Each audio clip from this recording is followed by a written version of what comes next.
every day, we are facing social issues. Issues that all of us are part of. Issues that we have to be concerned. That is why we have this program, Issue 101. We tackle issues that affect our localities. Issues that all of us should participate.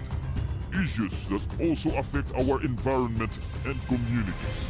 And issues that affect our government. Issue 101. Here is your host, Issue 101. You're with Senior Simon. Issue 101.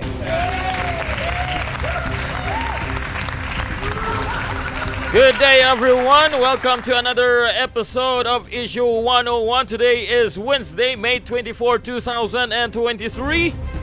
Wherever you are in the world, you are there. Hello. How do you do? I'm fine to say hello. I do. How are you, every one of you? Doing fine, you're doing well, and you are in good health. And if you're not, just sit back and relax and enjoy the show.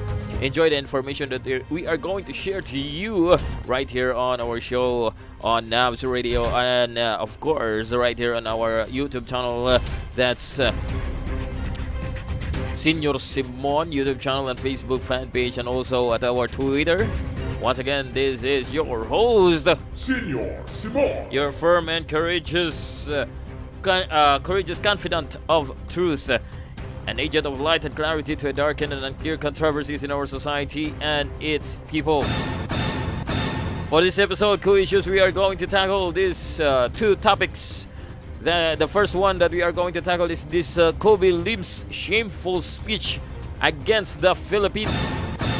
Because this Filipino who graduated or attending a school in the U.S. at UC Berkeley was delivering his speech on a graduation rites, and he criticized the Philippine electorate.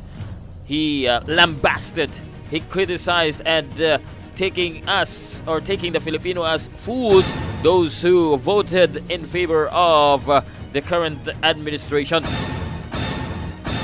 Because this graduate student from UC Berkeley, co-issues by the name of Coby Santos Lim, lambasted the recent Philippines presidential election on his graduation speech.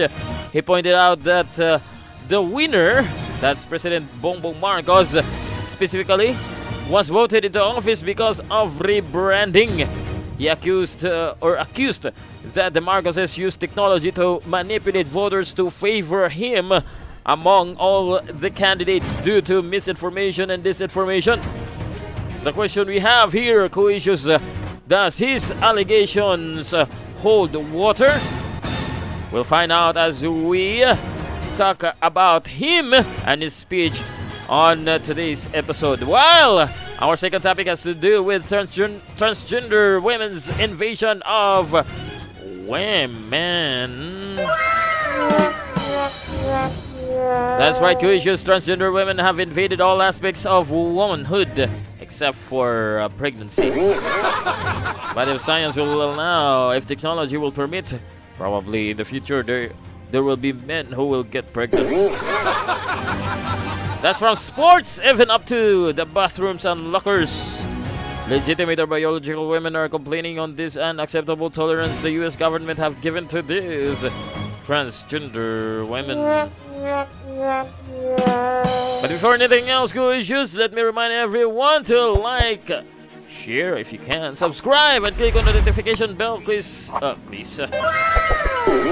Click all for our notification bell so that you will be updated whenever we are having this live conversation with you. So our live streaming, and also if you are going to upload some recorded videos, and of course, that's what I've mentioned earlier, you will be updated.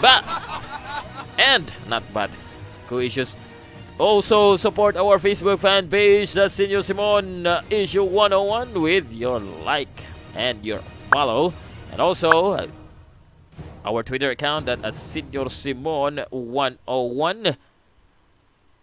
Don't forget also to follow us at our Twitter account. So, before anything else, and after reminding you of whatever we are going, after reminding you of our YouTube, our Facebook, and our Twitter account that you are going to follow, please, please, please, please, please, please. Let us first visit the current status of the typhoon that is at the Pacific Ocean, and actually currently is hitting on Guam. Yes, that's right, co-issues. It is currently on the area of Guam right now, which we are going to look at whatever is happening in Guam right now, co-issues.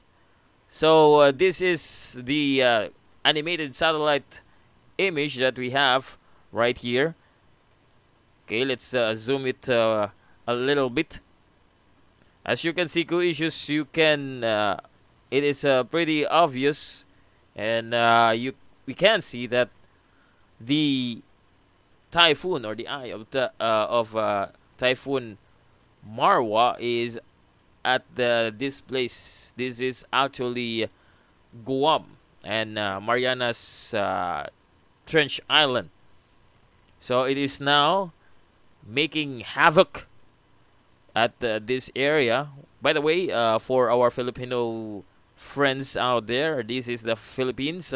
So what we have experiencing in some areas, cloudy and thunderstorms, are just a part of it. It is not actually a system that goes with this typhoon, but it's just an intertropical convergence zone, if I'm not mistaken, co-issues.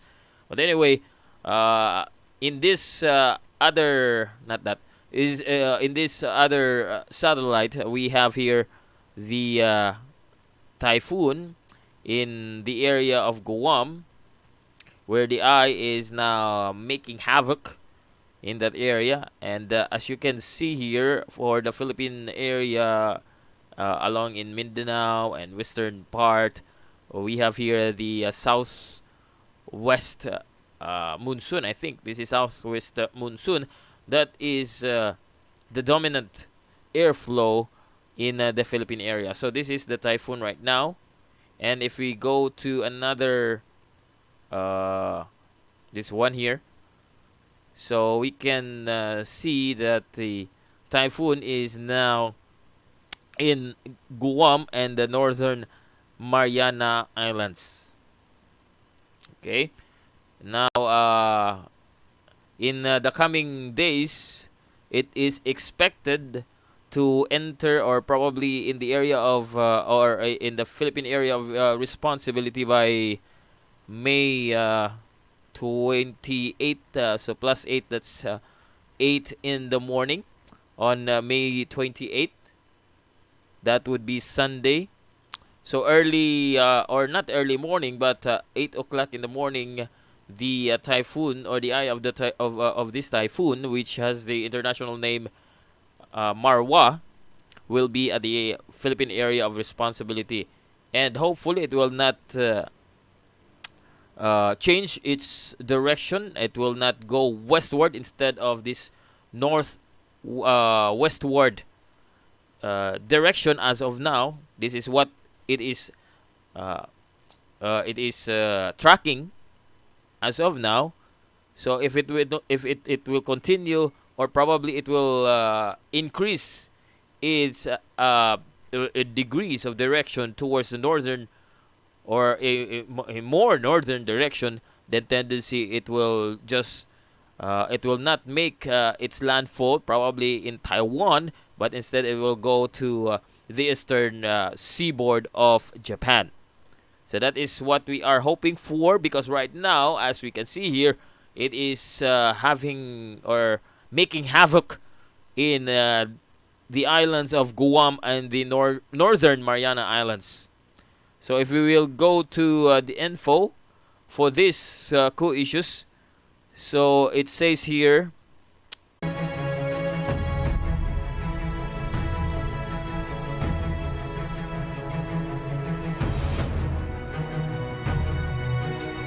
okay, so we've we've had disconnection earlier. I don't know at what point we actually been disconnected, but right now we are back. So I do think that we've disconnected at the portion where we talk about the speed. So according to the forecast that we've referred, okay, earlier co-issues, the typhoon, this will load slowly, so we'll just skip on that, is moving at around 6 kilometers per hour. So it slows down, its movement is slowing down, but still gaining strength with around 296 kilometers per hour as gustiness and 222 kilometers per hour of maximum sustained winds. And its movement, as what I've mentioned, is just at 6 kilometers per hour. So it's very, very slow co-issues. So let's go to this video from NBC News, where preparations of those that will this was earlier co-issues around 6 hours ago, that preparations for the incoming typhoon Marwa. So people, residences in Guam are preparing themselves for this typhoon. So currently, as already reported to you, in Facebook we were not disconnected, but in YouTube we were disconnected.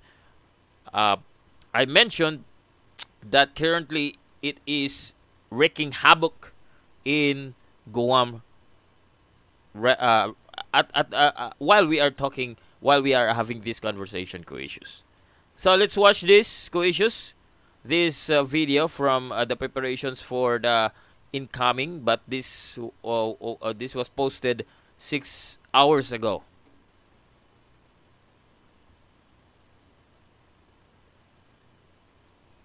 We're just preparing to put some cable on my roof and put some patches on some drainage, you know. We usually pack everything up, put most of our stuff inside the garage, and just secure everything, even especially the windows. I'm trying to fix as much as I can with the time I got from work.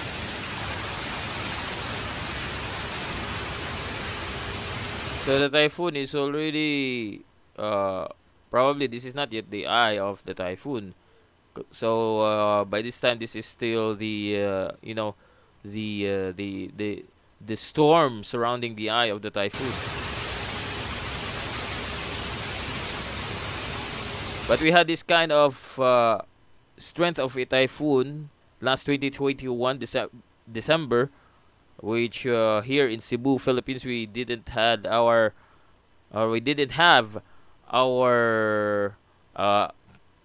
the usual Christmas celebration, because we are actually very, very much affected of that typhoon Odette. So it probably, the result of this is the same or much worse. I don't know, co-issues.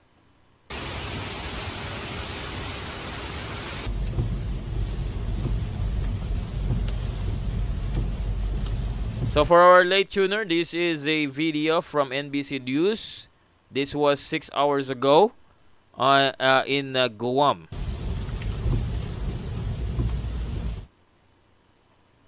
All right, that's from Thanks NBC, for watching our YouTube channel. right, from NBC News co-issues. So let's move on to our topic for today. But before that, let's have first this news from CNN with regards to the typhoon or the typhoon Mawar. That's typhoon Mawar. Let me correct myself because I keep on mentioning typhoon Marwa.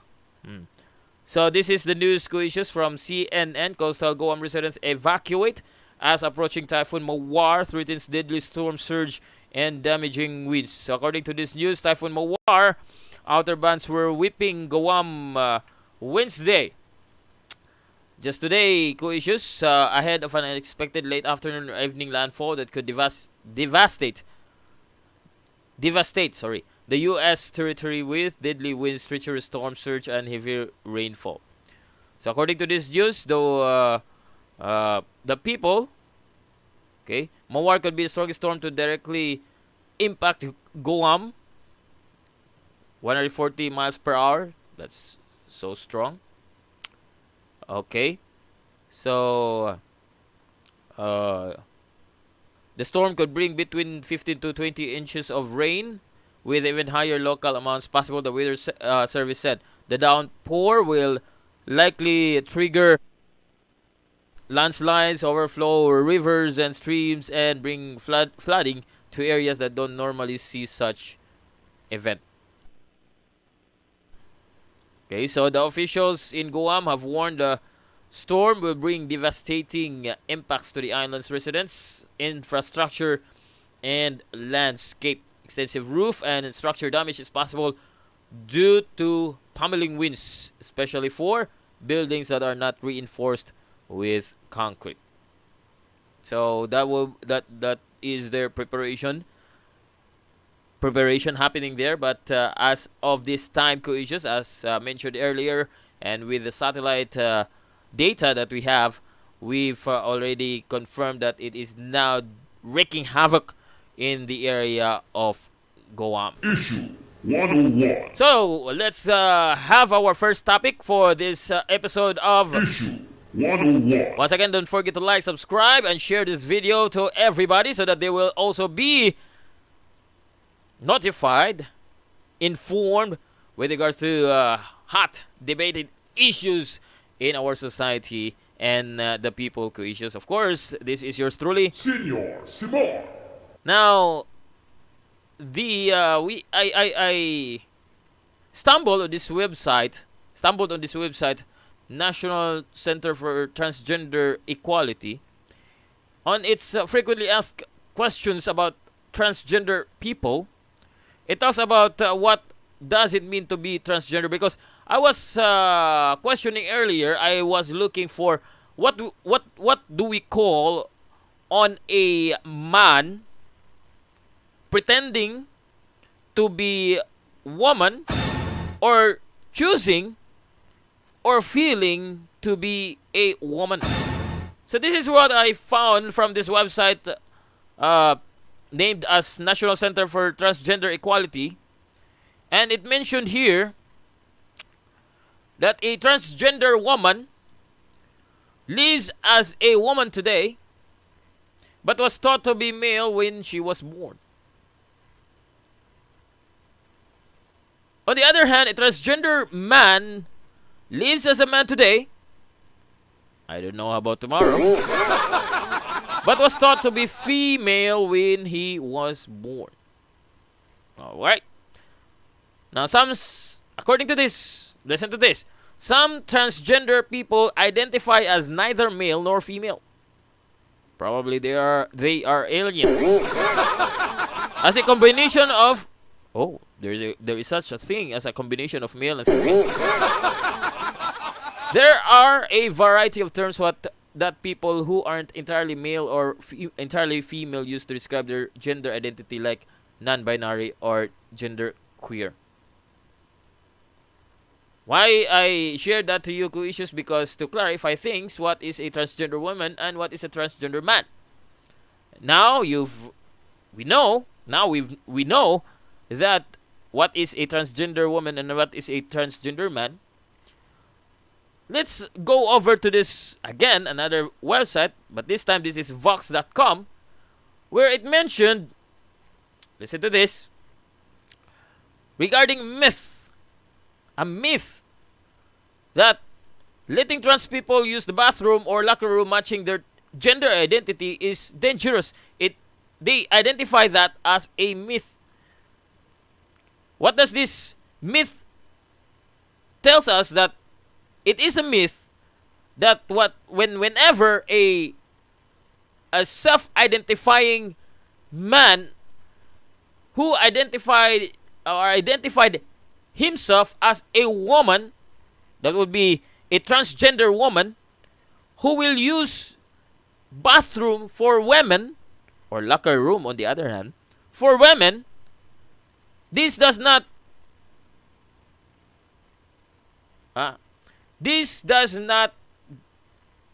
give us, or it is not dangerous for women, other women, biological women, to use the bathroom at the same time.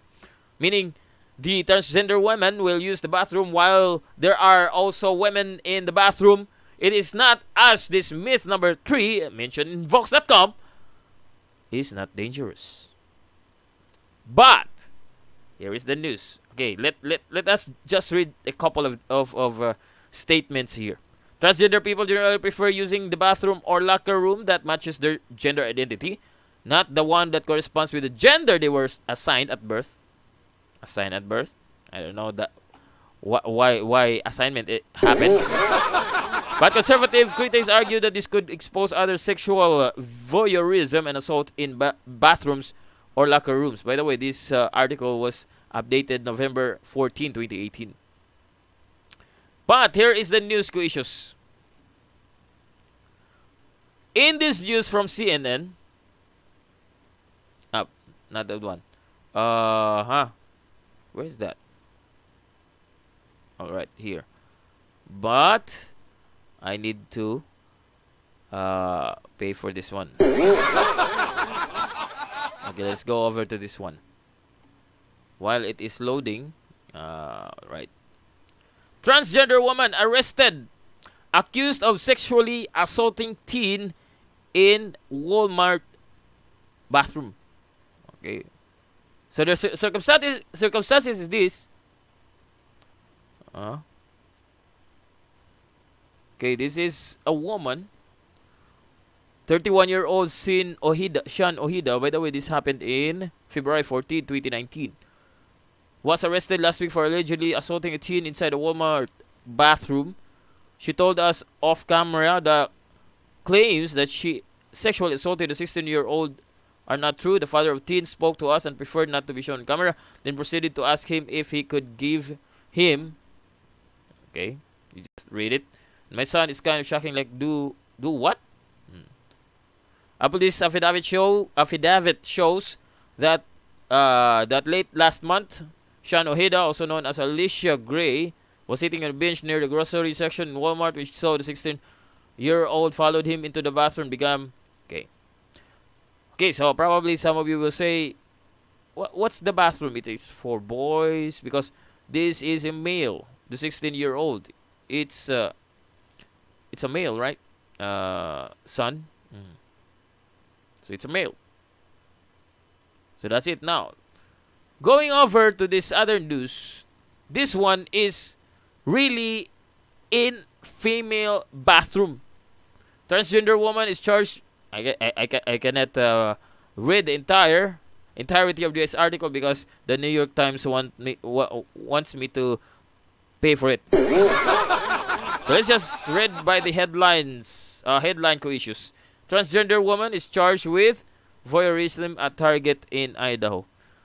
Now I read this one earlier before this, $0.25 a week payment. I don't know if it will happen if I will refresh this. But I read this that this woman or this transgender woman was picking on women that are, okay, I cannot read the entirety. Okay, or taking videos of women in the bathroom. So that myth that Vox posted earlier was actually false, and we cannot rely on the validity of that myth. So that's one thing, issues. Meanwhile, this is also the other issue that is very hot topic in the US. Because recently, actually just earlier this year, this transgender woman athlete, swimmer, competed in women's category of swimming and won, actually just a tie with this another female.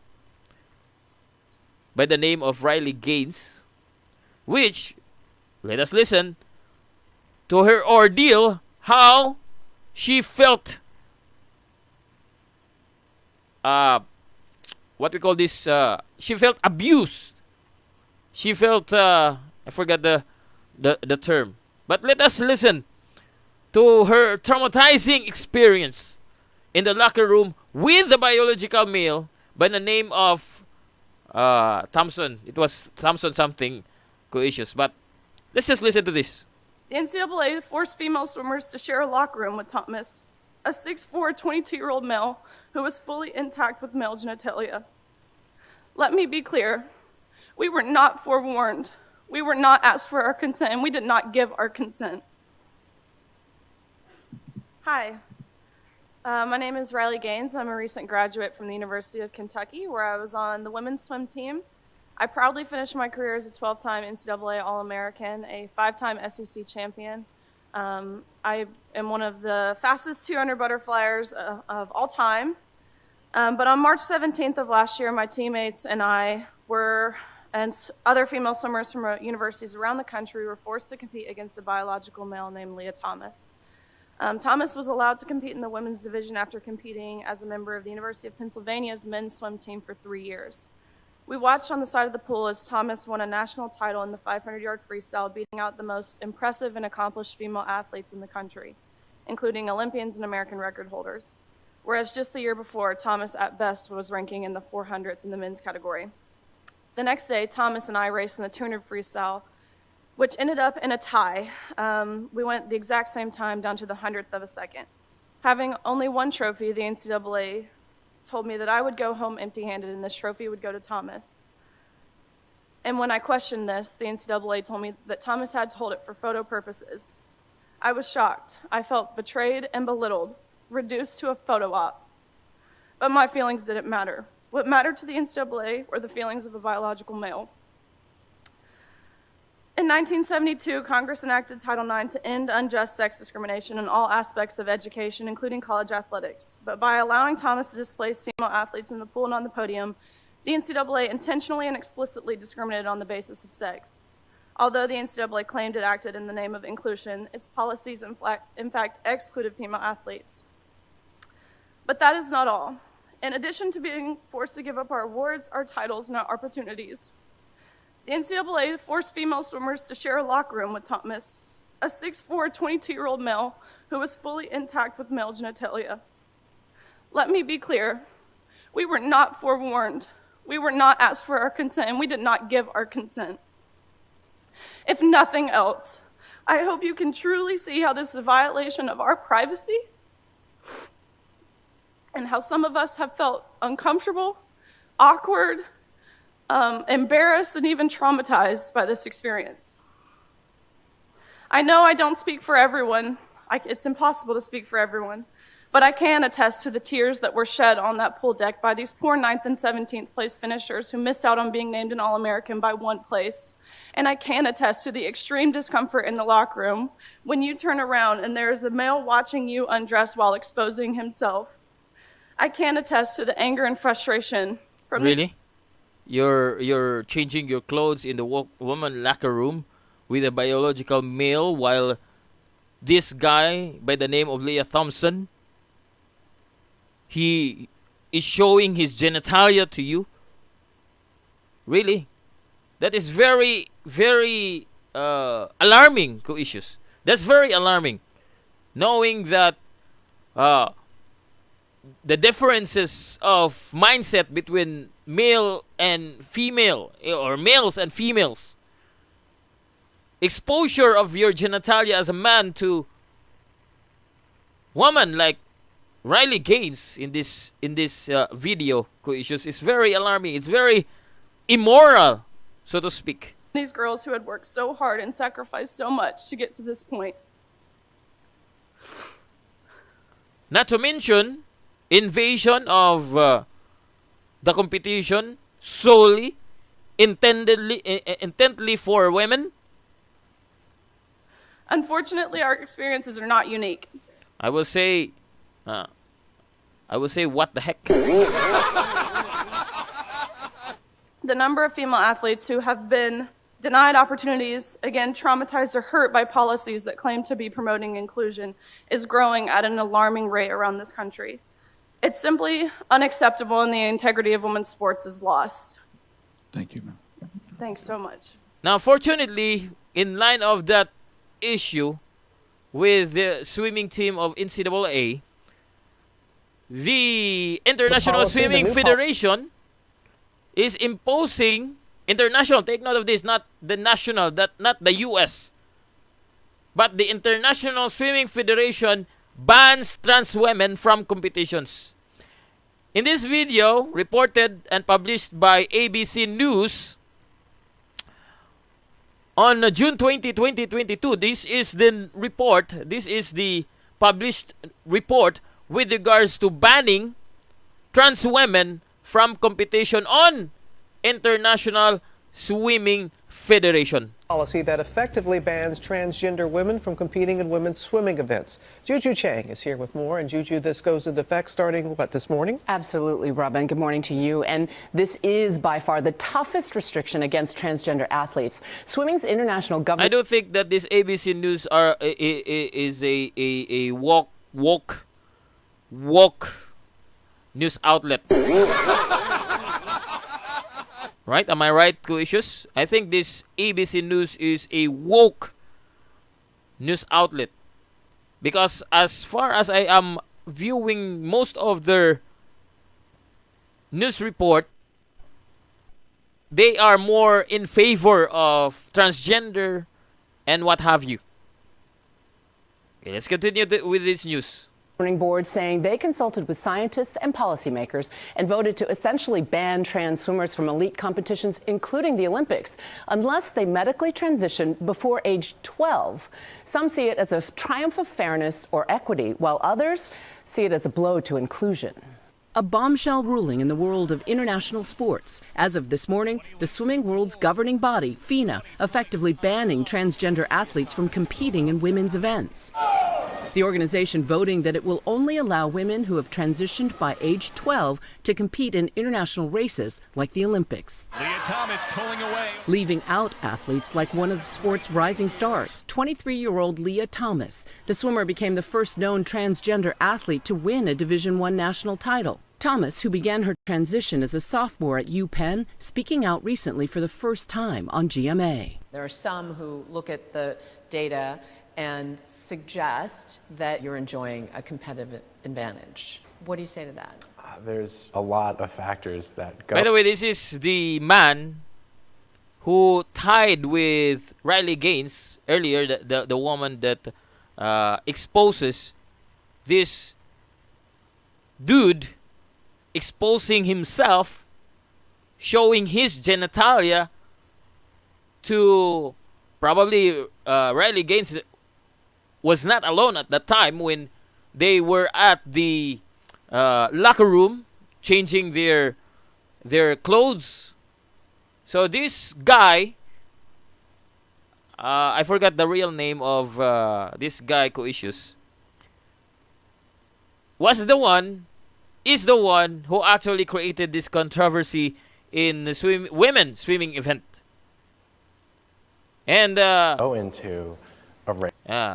As you can see, this is national champion swimmer, but he took advantage because, as far as we know, according to the news reports, earlier or before he competed in women's swimming event, he competed in men's event, and he just at 150 or around that time, he wasn't able to be on top of the competitors. But when this guy, who is now Leah Thomas, okay, Leah Thomas, I somewhat confused with names. Sorry for that. Apology. Leah Thomas, when he competed in women events or event in swimming, then he was able to top on top, though he just tied with Riley Gaines. Riley Gaines. That's the controversy there. Because this guy insists in joining the women's event by deciding or choosing his gender identity as woman. And of course, this ABC News, I think this is a woke news outlet in the US, is giving more importance to this inclusivity, as they call it. Race and how well you do. And the biggest change for me is that I'm happy. And sophomore year, where I had my best times competing with the men, I was miserable. And so having that... See, it is a statement. In sophomore years, he was competing, and it was what? And so having that be lifted is incredible. Again. Times competing with the men, I was miserable. He's miserable because he cannot compete with men at the same time, because he's not at the level. So he joined the women's event so that he can obtain what he wants, what he wanted. And so having that be lifted is incredibly relieving and allows me to put my all into training, into racing. Okay, so let's just leave it at that, co-issues, because it will take us all of our time. And one more thing, it is just a woke video, woke news report from ABC News that focuses more on this transgender, their victim mentality. That's what I will call them, of that, the victim mentality, because they always think that when they are prohibited to join something that should be exclusively for this for real women, it is an insult, it is an attack to them, it is bigot, how to pronounce that? Bigotry. That's a problem with them, co-issues. But anyway, let's have this another news article just published in March 24, 2023, where this news article, it says that World Athletics tightens rules on transgender women athletes. So according to this news report by CNN, World Athletics, that's WA, announced new rules on Thursday impacting transgender women athletes, banning some from competing in female track and field events. The announced regulations, which come into force on March 31, prohibit athletes who have gone through what WA called male puberty from participating in female ranks or ranking competitions. WA said the exclusion would apply to male to female transgender athletes who have been through male puberty. Decisions are always difficult when they involve conflicting needs and rights between different groups, but we continue to take the view that we must maintain fairness for female athletes above all other considerations. So that's the news, issues. And one more that I want to share with you: the invasions of transgender women. A warm welcome to our student speaker, okay. Coby Santos Lim. For a while. That would be the next topic. This one, Coishes, I will share this video. When college students join sororities, many of them do it for the sisterhood, for a place to belong, for lifelong friendships. They don't do it in hopes that a man will invade their personal space, staring at them silently, creeping them out. But that's exactly what happened at the Kappa Kappa Gamma House at the University of Wyoming, according to a new lawsuit. 6 sorority sisters say they were forced by the national chapter to allow a man, Artemis Langford, into their women-only organization because Langford says he's transgender. Now, what comes with being inducted into this sorority is unfettered access to the house, where about 40 college girls live. Now, a house where men, even fathers and boyfriends, are banned from being on the second or third floors because that's where the bedrooms and the communal bathrooms are. But Langford had access to all of it. According to the lawsuit, several times Langford had chosen to sit for hours on the couch in the second floor common area. Langford stares at women walking past. One sorority member walked down the hall to take a shower wearing only a towel. She felt an unsettling presence, turned, and saw Langford watching her silently. The suit also alleges that he has watched members enter the house and sometimes had an erection visible through his leggings.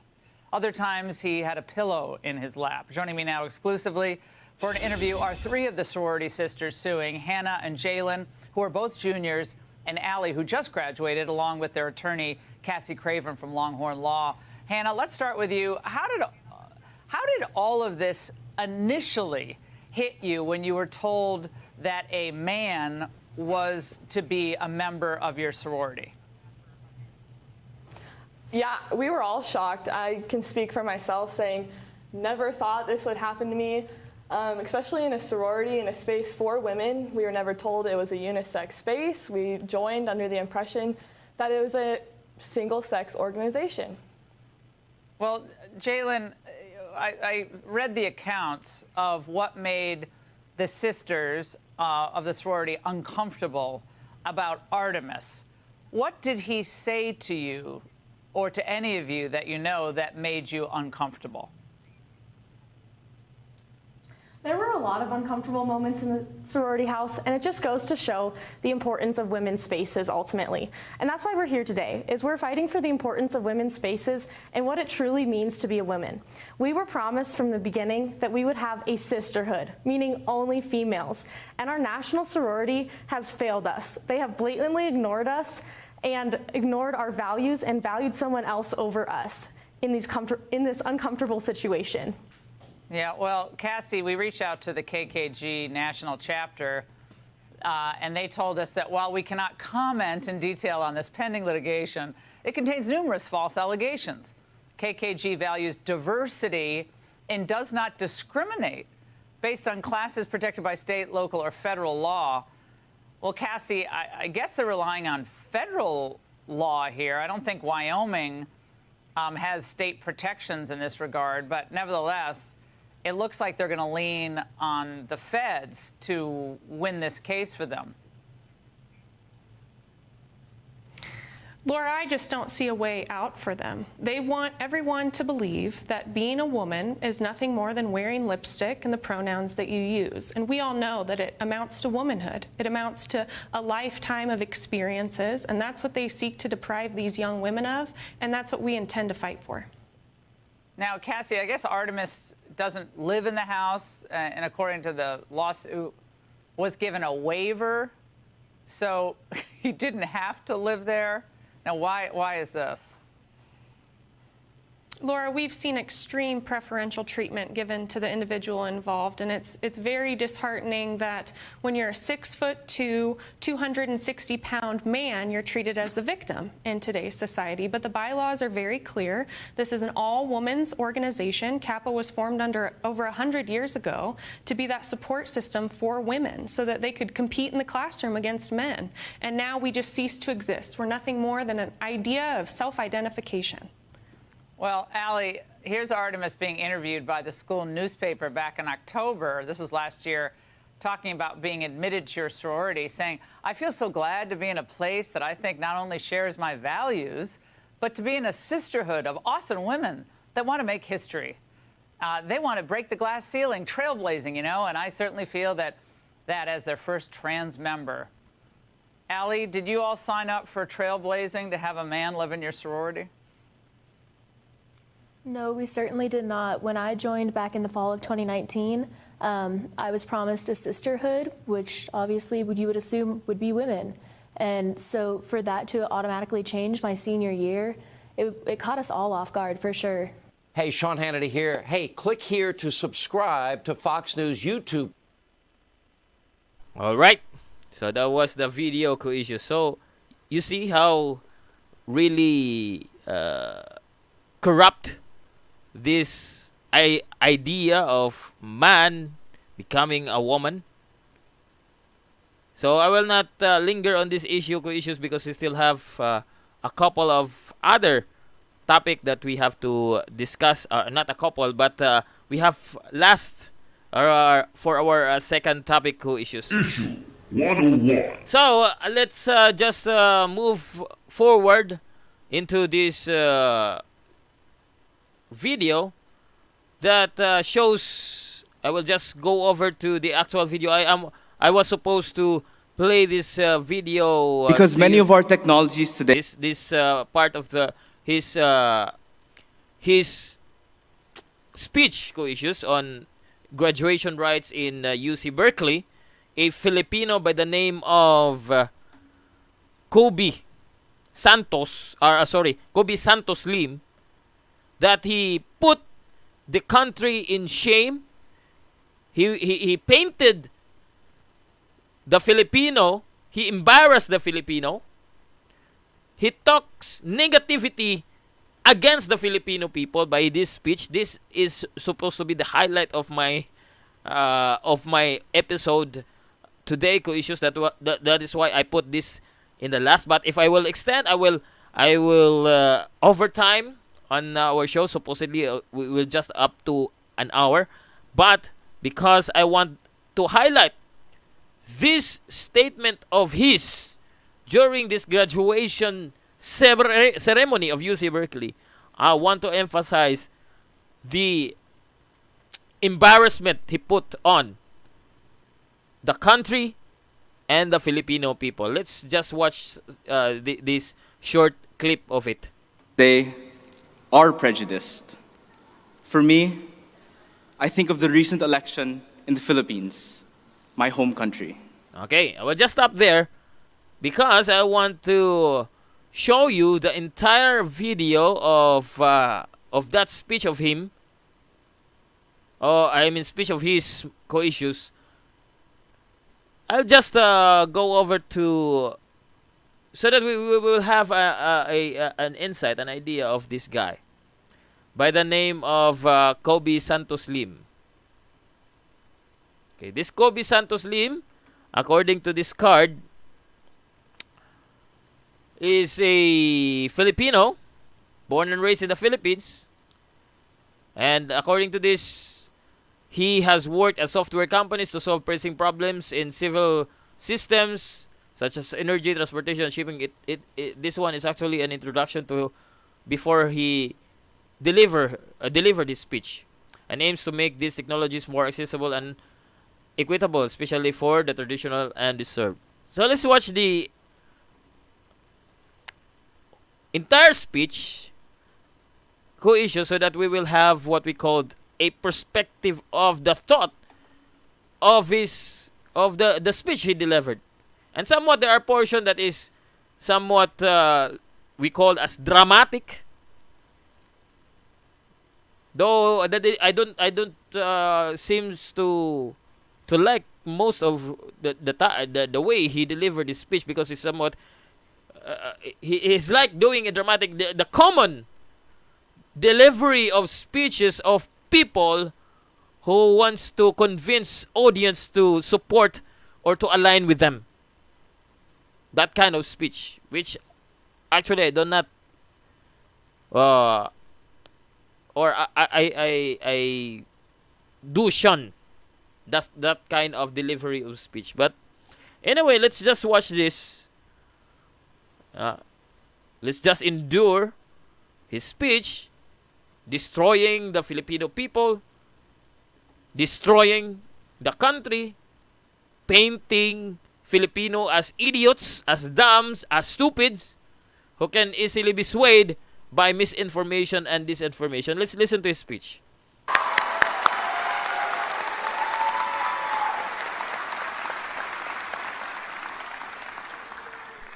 Thank you, Dean Liu, and good morning, fellow graduates, faculty, family, and friends, I have a joke. Why did the UC Berkeley student major in engineering? Because they wanted to build a time machine to go back and enroll in a less stressful major. That joke was written by a computer program called ChatGPT. That joke you delivered is boring. Anyway, let's just proceed. Which can generate an answer to almost any prompt you give it. But ChatGPT doesn't only make jokes. It can also program and solve engineering problems.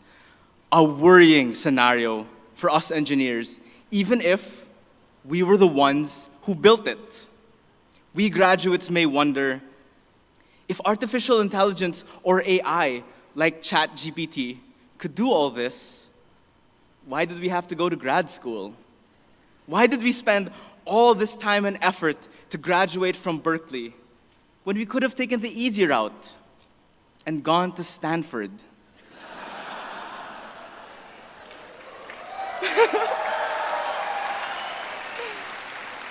See how, I don't know, he criticized Stanford, probably. That's a looking down or putting down or degrading Stanford in his speech as an easy way for graduation. Is that what he wanted to imply in this? I don't know. Mindset of I don't like. In Berkeley, I learned that the technologies we build can never replace us. Technology is only a reflection of its creation. By the way, this kind of speech is not suitable for, educated people. Highly educated people. This kind of speech of his. Creators, engineers like us. If we are prejudiced, the technology we build will be prejudiced. Okay, take note of that, co-issues, because this is very important. This is the part of speech that I took note of. If he said, if we are prejudiced, the technology that we are making or creating is also prejudice. So whatever you are leaning on, your technology that you are developing, the technology that you are going to create or you are creating, will also be prejudice, aligning to what you are also having as a bias or prejudice, as what you've mentioned, co-issues. Want to build ethical technology that benefits mankind, you must first build ethical engineers. Okay, he said that if you want to make an ethical technology, you have also be ethical yourself, which is correct. I agree to what he said at this point. And engineering is about more than just answering or programming or solving like a computer. It's also about questioning, challenging, and reimagining. Things an AI could never do. This is why we went to Berkeley. So to the friends and family of the graduates, I know what you're thinking. Don't worry. Our jobs are secure. The world needs and will always need ethical engineers, Berkeley engineers. Are you sure you are ethical? Probably most of the Berkeley engineers are ethical, but I don't know about you, Coby Lim. Because your next statement will tell us that prejudice person or prejudice or engineer who have already or have biases will also develop technology that also will be or bias as well. Because many of our technologies today are prejudiced. See? For me, I think of the recent election in the Philippines. my home country. 2 months. So this is the portion co-issues. After I got accepted to Cal, my country elected Ferdinand Marcos Jr., the son of our former dictator, as president. Using technology and social media algorithms, the Marcos family ran a grand misinformation campaign. Take note of that. Technology is prejudice. He mentioned this, that the Marcos family returned to power with the President Bongbong Marcos due to, what did he say? Use of technology to elected Ferdinand Marcos Jr., the son of our former dictator, as president. Using technology and social media algorithms, the Marcos family ran a grand misinformation campaign to rewrite history and rebrand his father's brutal regime. Rewrite history and rebrand his father's brutal. I grew up hearing the stories of survivors. He grew up reading the stories co-issues. Take note. Teachers. He didn't experience, personal experience, the time during the former president, that's Marcos Sr.'s administration. Mentors, friends. And it broke my heart to see their stories twisted and forgotten. Marcos Jr. buried the truth and won by a landslide. Okay, this one co-issues is malicious, is lie, is misinformation, is disinformation. Because no doubt you cannot hear anything from the Marcoses saying that what happened during the martial law, during the administration of his father, is all lie. He never mentioned, nobody in the Marcoses mentioned that what happened in the martial law are all lies. Take note. It is just that these yellows, that this guy by the name of Coby Lim is also one of, just took the usual narrative of the anti-Marcoses that all of those human rights violations, tortures, or what have you, were done or orchestrated or ordered by former President Ferdinand Idralin Marcos Sr. This is the usual narrative of the yellows, of the anti-Marcos, and also of the Communist Party of the Philippines. And I will not doubt, at which footing does this Coby Lim hold on in order to pronounce, to declare in front of graduates in UC Berkeley his political leaning? Let's continue. With the help of brilliant engineers. But Berkeley taught me to use technology to fight back, to question, challenge, and reimagine. For one of my projects here in Cal, I analyzed election data to find voter trends, pulling the numbers, consulting with election experts, and programming until late in the evening. All of the remaining part of his speech is all boasting about whatever he do. Anyway, I will just move on because I already is making an overtime. So I'll just go over to what he said. That according to his statement co-issues, let me put it here so that we will have a clear discussion. And I think, by the way, I will not be able to put on our resources, but the resources that we have is on the description box. You can read the description box of our the description of this video, and you can explore in depth if you want to. The links, the resources that we have here, that we use here in order to debunk this statement made by Coby Lim. He is highly educated, as you can see, because he's a Berkeley graduate. But the problem is he is not using correctly.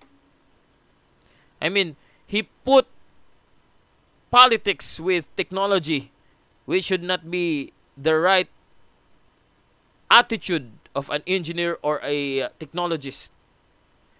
I myself is an engineer for 23 years, and I don't mix politics with my engineering skills or my engineering knowledge. I do focus on engineering, on developing technology, on researching about technology. But I've never, ever include politics on this engineering. Whether my employees or my source of fund is contrary to my political view, I don't care. I will just do whatever can mankind be or can benefit humanity. I am engineer for 23 years, and I never included politics in my engineering research, and I never do that. Why? Because it will destroy whatever the goal of our engineering technology. I mean, I'm not advocating that you are going to use your skill, your engineering talent, your engineering knowledge in order to create technologies that will destroy mankind. No, I'm not advocating on that. I'm not telling that is my position. But what I am emphasizing is that when politics will be included in your skills, in your engineering knowledge issues, that will destroy the principle of what you are doing. The technology that supposedly will benefit mankind. Just leave politics to the politicians. We can express our political stand on anything, but if you are going to raise to criticize politicians by the opportunity that we have, that you have, like you, Mr. Coby Lim, that is utterly an insult. One thing, because of your statement, this statement of yours, my country elected Ferdinand Marcos Jr., the son of our former dictator, blah, blah, blah. Using technology and social media algorithms, the Marcos family ran a grand misinformation campaign to rewrite history and rebrand his father's brutal regime. What rewriting of history are you talking about?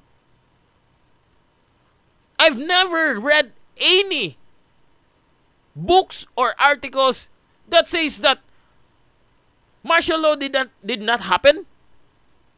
Human rights violation did not happen. No, there is no write-ups. But there is only clarification what have happened during the martial law regime, during the Marcos Senior administration. You, on the other hand, your yellow narratives are the very people that suppresses the truth, the reality, the whole story of what happened during the Marcos Senior era. Because what you wanted the Filipino to know, what you wanted the Filipino to learn, to be exposed to, are only narratives, are only stories about the bad side of the martial law. And you pointed that bad side, that bad happenings, events, or whatever during the martial law time to the Marcoses. You painted that on them, even though the atrocities were done by some of the abusive personnel or officers or people in authorities at that time. It's just that the yellows, are doing that. You are actually the people that really do misinformation and disinformation. It's you. So don't paint that misinformation or using the algorithms to misinform the people, because I myself, who willfully voted on Bongbong Marcos in this recent election, we're not swayed by whatever were published. I scrutinize whatever information that is there being released, whether it is true or not. Court decisions, allegations being answered by the Marcoses. What are their answer? What are the evidence that they have in refuting the allegations and accusations against them? That is what I was doing during that campaign period. It is you, the yellows, the pinks now, who's doing the misinformation, painting the Marcoses as monsters, painting the Duterte administration as monsters. It's just you, Mr. Coby Lim. Now I know where you get your backing on this statement of yours regarding using the algorithm. The Marcoses use the algorithm in order to misinform Filipinos to favor them, especially the past election, is from Rappler News, that Bongbong Marcos asked Cambridge Analytica to rebrand family image.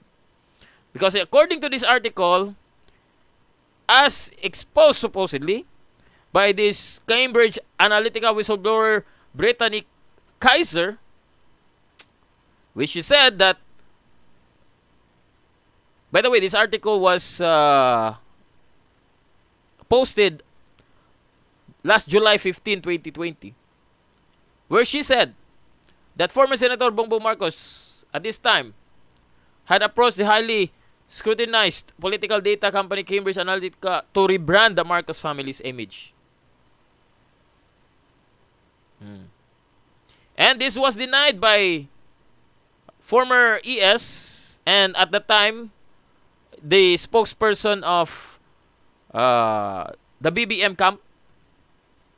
This was, by the way, prior to this filing of candidacy. But I think he already declared by this because it was July 13, I think, at this time. According to spokesperson Attorney Vic Rodriguez, he denied that the Marcos reached out to Cambridge Analytica and branded the report as patently fake, falsing, and misleading. Well, according to Attorney Rodriguez, former Senator Marcos never reached out to them, and like most of us, was only made aware of Cambridge Analytica's existence through reports of its controversial activities in the media. Rodriguez dismissed Rappler's report as marketing ploy to drum up support for the news outlet and said Marcos was mulling possible legal options against Rappler. So this is the statement actually of that whistleblower, so-called whistleblower, Cambridge Analytica whistleblower Brittany Kaiser, in an interview with, of course, this convict Maria Risa. Okay, let's watch this interview. The black, the black net. You also mentioned a potential client. So Rappler has done series on the historical revisionism that is being pushed out on social media by the Marcos family.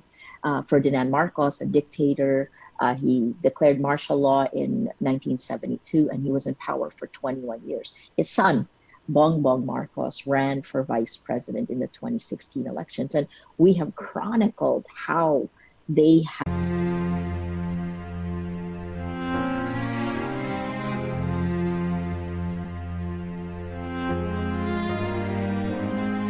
Okay, we've disconnected once again. So this is what I was talking about. Her answer with regards to rebranding, alleged rebranding of the Marcoses, because former senator at that time, he was not yet a candidate because it was not yet a filing of the candidacy. So this Brittany Kaiser exposes that the Marcoses approached them to rebrand the Marcoses as good people, good family. In through internal staff at Cambridge Analytica and was debated. There were some people that didn't want to touch it, and there were others like our CEO Alexander Nix that saw it as a massive financial opportunity and asked us to write the proposal anyway. So as you call it, historical revisionism, that's exactly what it is, but it's done in a data-driven and scientific way. So you undertake just enough research to figure out what people believe about a certain family, individual, politician, and then you figure out what could convince them to feel otherwise. And you run tests until you actually start to see people's opinions and attitudes changing. And that's done for traditional politics, not just rebranding, of course, but in a particular instance where the history of a family and an individual is important for the public to know, then this type of work is extremely dangerous. Alexander Nix. Okay, so that's it, co-issues. So this statement made by Coby Lim coincide to that interview, to the news article published by Rappler, which he based that, according to his allegation, that the Marcoses made a grand misinformation campaign to rewrite history and rebrand his father's, or FEM, former President Ferdinand Marcos Sr.'s brutal regime. This guy never had an experience of that so-called brutal regime, and he just wanted to suppress the entire story about or during the administration of former President Marcos Sr. He wanted that the Filipino people, like me, like some of you who are watching me right now, he wanted to let us realize that the addition to this story about what happened in martial law, whether there are atrocities, there are crimes, or whatever bad things that happened during that time, the entirety of those must be suppressed, and only the story painting the Marcoses as monsters, as bad people, should only be published, and not the entire story, not the two sides of the coin. This is what the usual narrative, what's the usual thing that these yellows, now pinks, including the CPP, NPA, NDF people wanted the Filipino people to know. But that is not the thing right now, recently. Because of these technologies, documents can be posted. Those documents that are hidden away, put aside, showing the answers from the Marcoses on the allegations against them, accusations against them, those documents, court decisions made. Yes, there are those. There are these court decisions. There are cases that are not favorable to the Marcoses. But the entirety of the Filipino people should have the last word, should have the last words into this conversation. Not you, the yellows. Not even the Marcoses. It's the Filipino people who will decide. And the 2022 election that happened that put President Ferdinand Bongbong Marcos Jr. in the position as President of the Republic of the Philippines is the word that you must put into your brain, that you must what we call this, swallow. You must understand. Do not paint that the Filipino people are so dumb that can easily be swayed by misinformation. No, we are not. Let me tell you, Coby Lim, you may have graduated in UC Berkeley College of Engineering, but the Filipino people is not stupid, is not dumb to believe easily whatever is being fed to us. Remember that. My music is already over. I already made an overtime issue. Sorry, very much sorry for the overtime. Let me just return the music before I will. Where is that? Okay, here we go. Okay, that's it.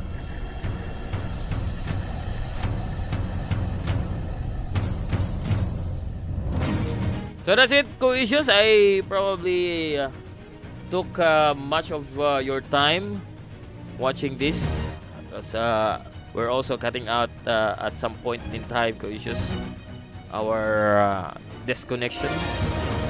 Anyway, that's all for this episode's on our show. Issue 101 with yours truly, Senior Simon. I will say goodbye now. Thank you for watching, everyone. This is once again yours truly, Senior Simon. A firm and courageous confidant of truth, an agent of light and clarity to a darkened and unclear controversies in our society and its people will say, a well-informed person is advantageous. Take care, God bless you all, and all praises be to the Lord Jesus Christ. Bye-bye.